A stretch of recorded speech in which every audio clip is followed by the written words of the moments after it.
let's get this show on the road. Let's do it. That's how you start it. That's how you start it. Bassmaster. Go with it. Bassmaster Fantasy Fishing, Lake Eufaula, Alabama. Alabama. We just started it for you. Just go with it. Yeah. So Bassmaster Fantasy Fishing is kicking back off this week on Lake Eufaula. Yep.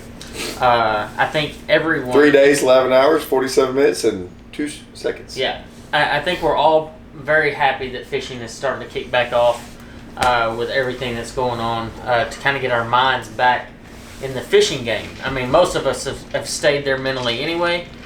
But you know what? It's time to make our picks. You know, obviously, Todd, Hallman has kicked our butt so far. Dude, I had no idea. I mean, he was like, "Oh, I have this many points." I'm like, "Where's that put you? Was it 90-something%?" Yeah, 93%. 93%. That's impressive. That's good. Very impressive. Yeah. So obviously, Hallman. If you want to listen to someone, listen to Hallman. Well, his odds are definitely better. Probably I'm ready to crash and burn. Yeah, that's what I was going to say. You're ready to crash and Yeah, burn. You got about 2 good ones in you, and then it's downhill from there. Yeah, it's all downhill from there.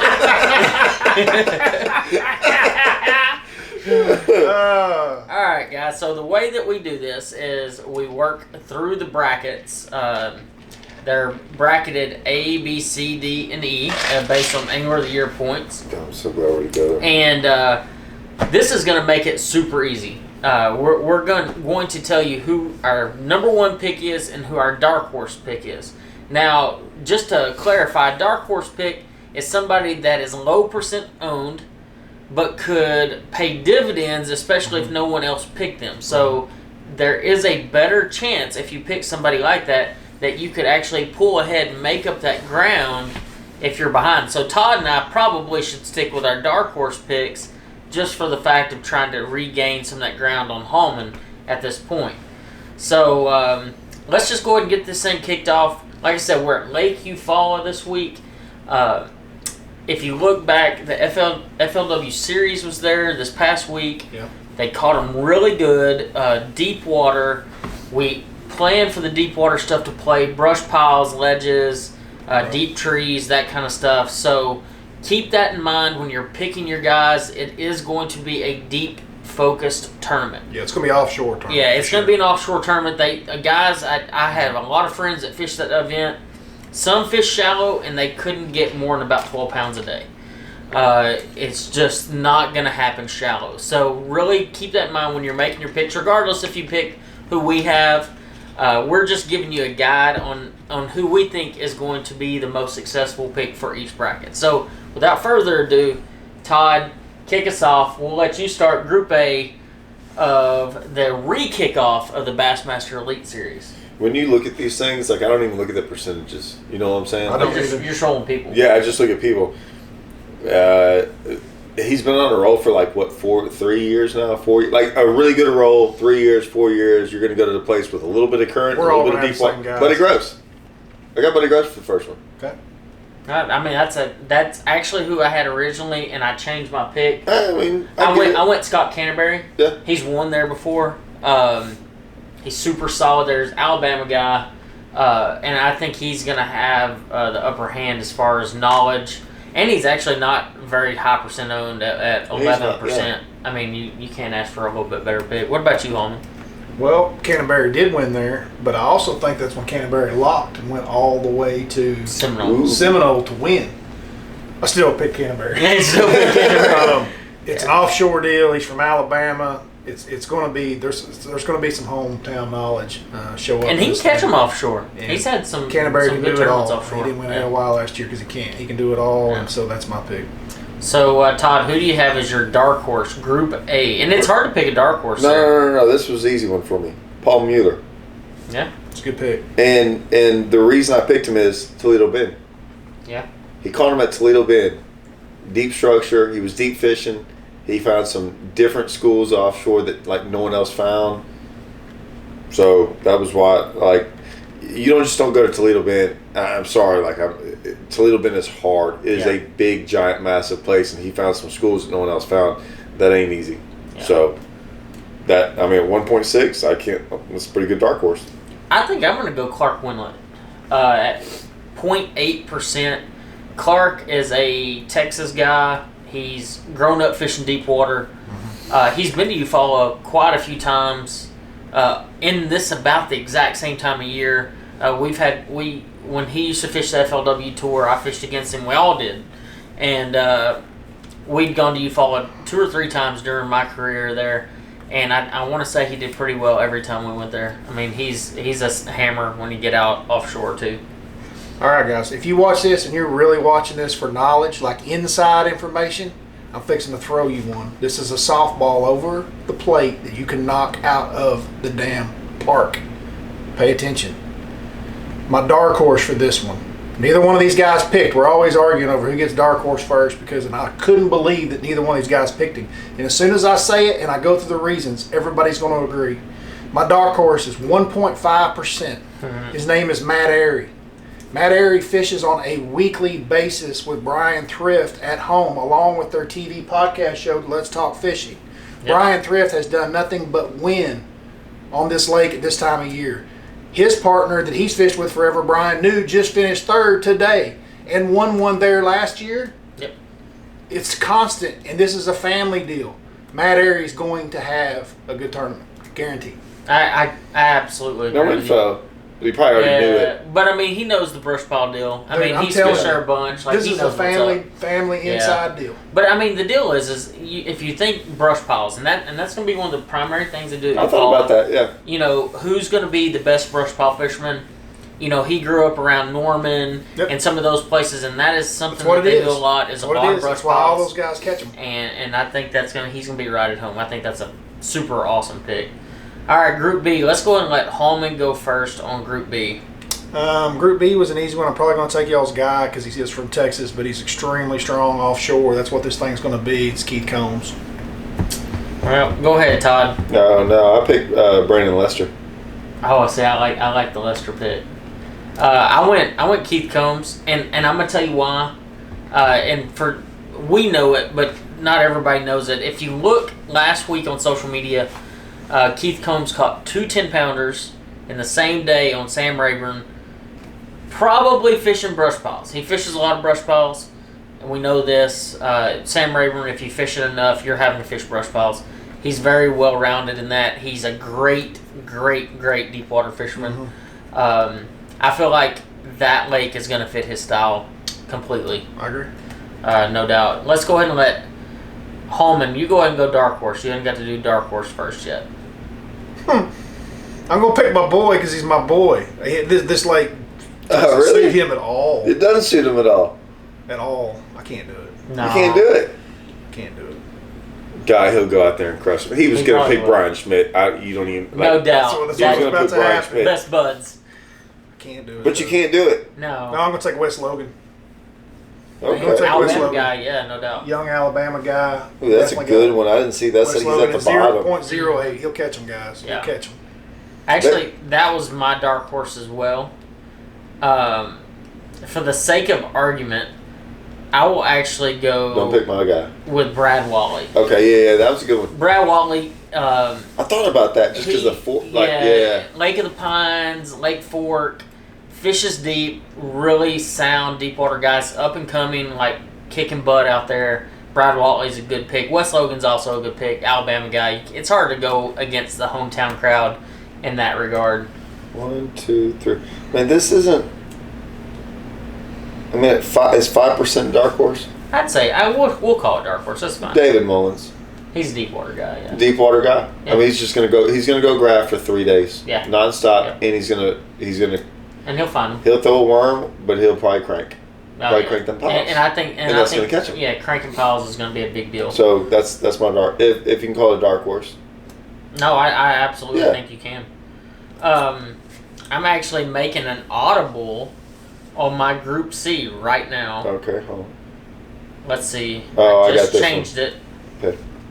And I went Clint Davis. Oh, that's mine. I'm not changing it. Clint Davis is who I had won the Forsyth Cup.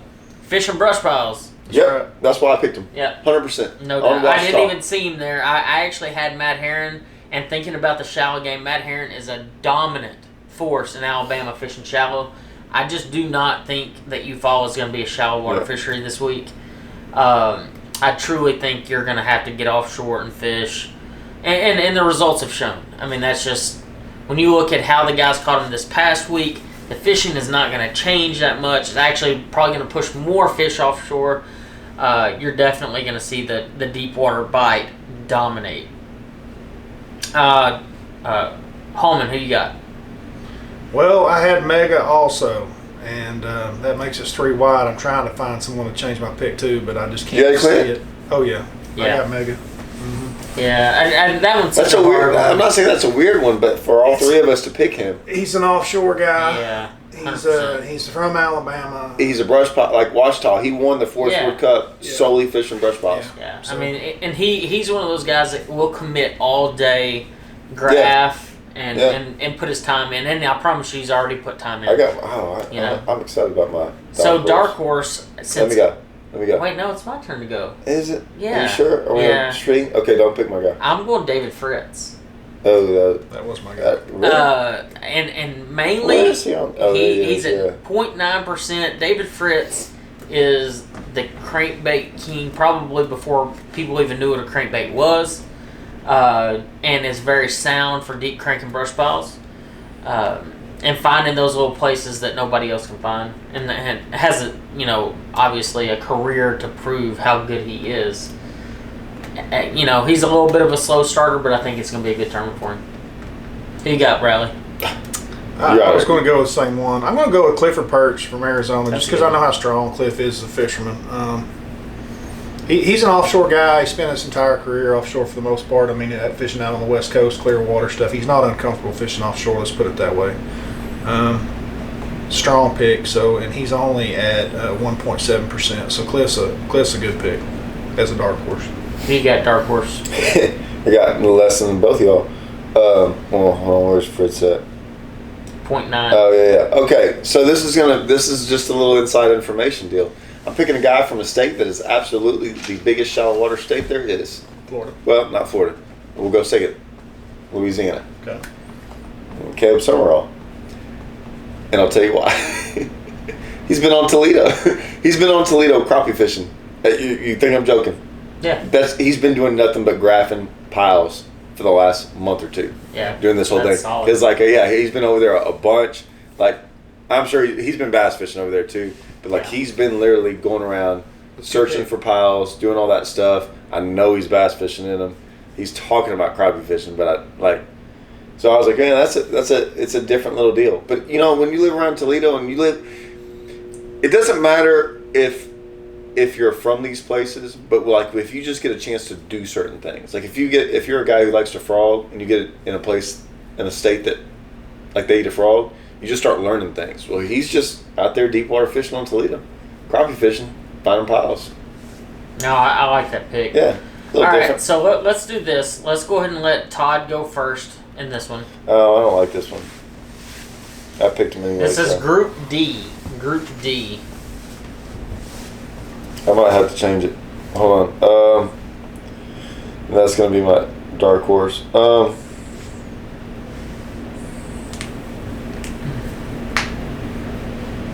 You're on the clock, Todd. I picked him for zero reason whatsoever, on the fact that I couldn't figure out anyone that I really felt comfortable. So I just picked a guy. I picked a guy who I think might know how to catch him out of piles if he finds some. Seth Fielder. Yeah. Fighter's a good pick. High percent owned too. Yeah, I know, I just couldn't figure out anyone that really stuck out to me. Yeah. Am I wrong in that? No, I don't. I'm looking. Think so. Who do you got, Hallman? I disagree. You got both Johnston brothers in this group, both of them. So I just chose the one with the lowest percentage because I get more points when he does well in this event because both of them are going to. Yeah. They do their homework. I don't care if they're from Canada. I don't care if we fish on the moon. They're freaking coming in with a limit that weighs something. I'm going to take Chris Johnston. I actually went Skylar Hamilton. He is a shallow water guy, and that was probably my only shallow water guy that I took. But same as Todd, a little harder time figuring out who I was going to pick in this one for deep water. Menendez is a strong pick as well. Mm-hmm. I think either one. I mean, Menendez grew up in Barkley. I agree. And Barkley, you have to fish a lot more piles. And I think he would be very sound as well. I think either one of those is fine. I went Skylar Hamilton. I might even change mine at the last second to Menendez. It just kind of depends on what's going on. Todd, actually, let's go Bradley. Who's your dark horse, Bradley? Dark horse. It's a little bit tough one. This group, Menendez is too high, and I picked out of the Johnston brothers. I picked the lowest one as my main pick. I'll just go. I mean, it's not a. Corey's only at 5.3. The dark horse is really somebody that's low though.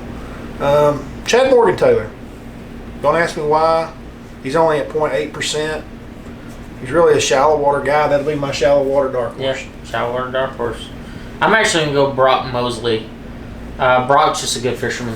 I just like his style. He works hard, and I think he'll put the time in. I'm not 100% sure about this pick. No. I'm not 100% sure about why I picked him, but I believe at the Forestwood Cup last year he caught them all deep, and he did pretty good. I believe Austin Felix. Yeah. Which was a pile deal on where were we at? Hamilton. So I went Austin Felix 0.6, but I mean, I think he caught them all out of piles. I don't know. I want to say he did. I could be way wrong on that, but I'm pretty sure that's what he said. Yeah. All right. I went with that. I mean, well, let's go Group E. Group E, Hallman, you go ahead and kick that off. I'm going to go with the highest percentage guy on the page. I'm going to go with Zaldane in this group. California guy, probably never even been on this lake, but he's going to catch him. Well, and I went Zaldane as well. But, I mean, a lot of people don't know he lives around Dallas.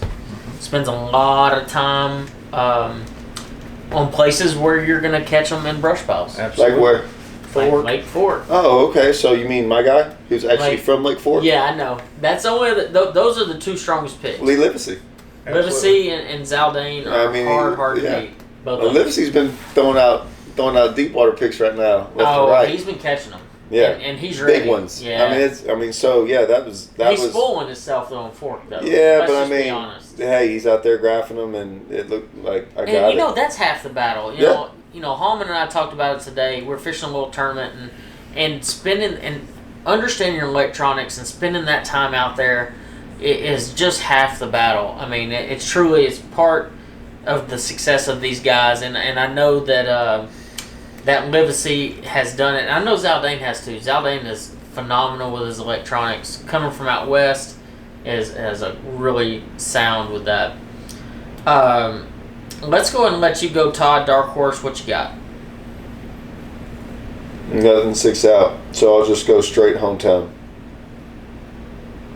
No, yeah.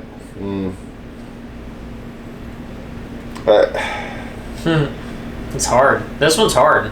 Dark horse and this one was very hard. Bill Wilder. I mean, he's from Alabama. I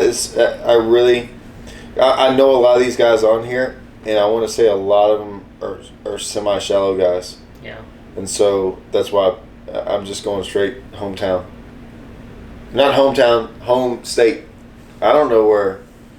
I know it's Alabama. Go ahead, Hallman. I'll go with Mr. Phoenix Boats, Gary Klaus. Yeah, I was thinking Klaus as well. He's not too far up the road from this place, and spent a lot of time fishing this part of the country. And I'm gonna butcher this guy's name, but Rob D-I-G-H. DePalma? DePalma? That's what I call him. No. Oh yeah. Greg DePalma? No, Rob D-I-G-H is his last name. Oh, I'm sorry. Yeah, I don't know how to say his last name. I saw D.I. I just don't know how to say your last name. I apologize. He's from North Carolina, and I'm thinking the Matt Airy, the Brian Thrift, the fishing the brush piles, and that's where my mind is going. And he's very low percent, 0.7%.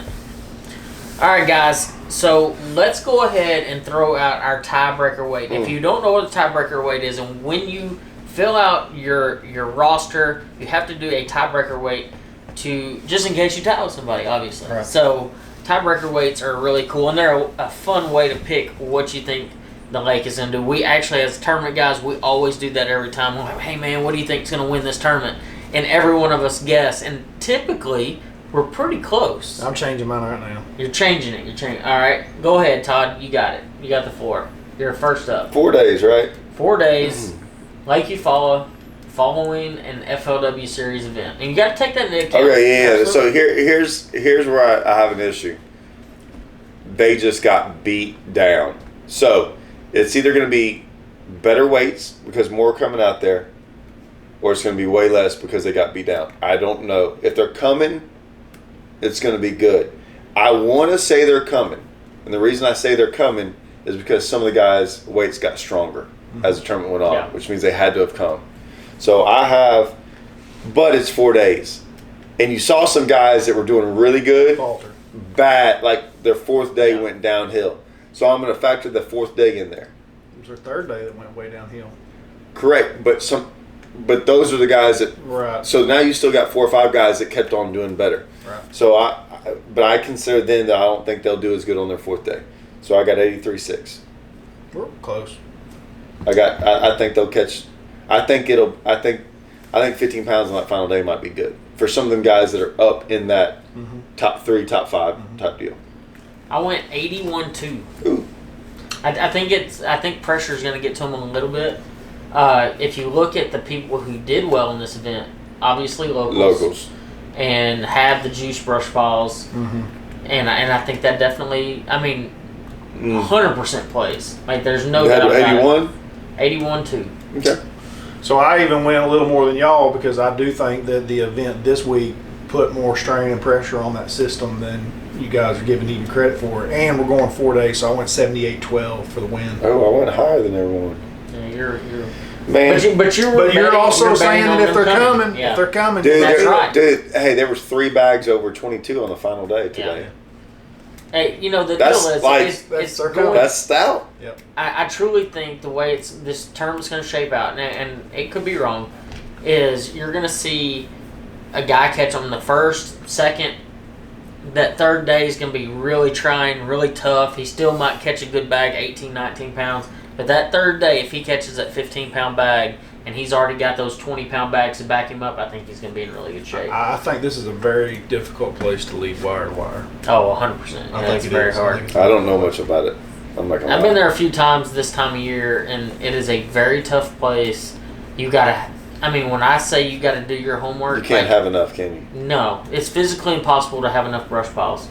And even then, like, you're talking so many people that... Yeah, are good with their what I'll electronics. say about that, though, is the elites will have 80. Yeah. The That's a good Costa point. had 100 and... What? It does make a difference. I don't know how many. Yeah, I bet but it's a bunch. I bet you it was 50 more. Yeah. I agree. I guess I'm done with Well, it. it's a southeast FLW series. Yeah, so those you're things like get 'em. 200. Could be 200, yeah, especially since they hadn't had yeah. any fishing tournaments. Yeah, nobody's had tournaments, so everybody's trying to get out there and fish. So there you have it, guys. You got all our weights, all our picks. Yep. Like we said, this is just something to give you a guide to help you put some names in your mind that you may not have been thinking about, and to kind of give you some insight of fishing the lake. Bradley's fished it a few times. I've fished it a few times. We have an idea of how the lake's going to shape out. Thank you all for supporting this channel. This is Andrew Upshaw Fishing. Bradley has his channel. Todd has his. We do a lot of different things together, fishing tournaments, fishing against each other. Actually, if you watch one of our last videos, Bradley and I kind of put it to Todd and his partner the other day. No. And we did. put it won. to us. Yeah, we won. Yeah. And we won by over a pound. Well, let me is that pretty let me good? just throw this out there. We won the first one. We won the trash fish deal, and then y'all barely even beat know us there was a on trash the fish. home Trash lake fish deal. deal nobody even knew about. We just decided made to that have up. that. You made up stuff all the time, and then I think I won the other deal the next day.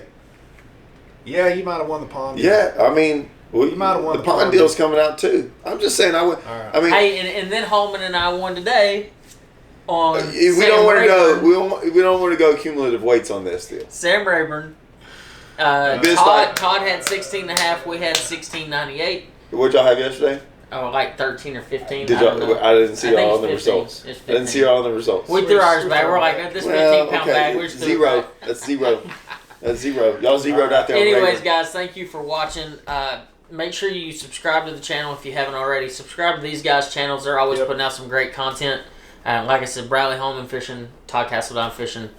Thank you again, and we'll see you down the road. And leave some stupid comments for Andrew because they're funny. Yeah, they are really funny comments. I like reading stupid comments. Yeah, they're the best. Yeah, no doubt. If they're dumb enough, we're liable to post them on social media.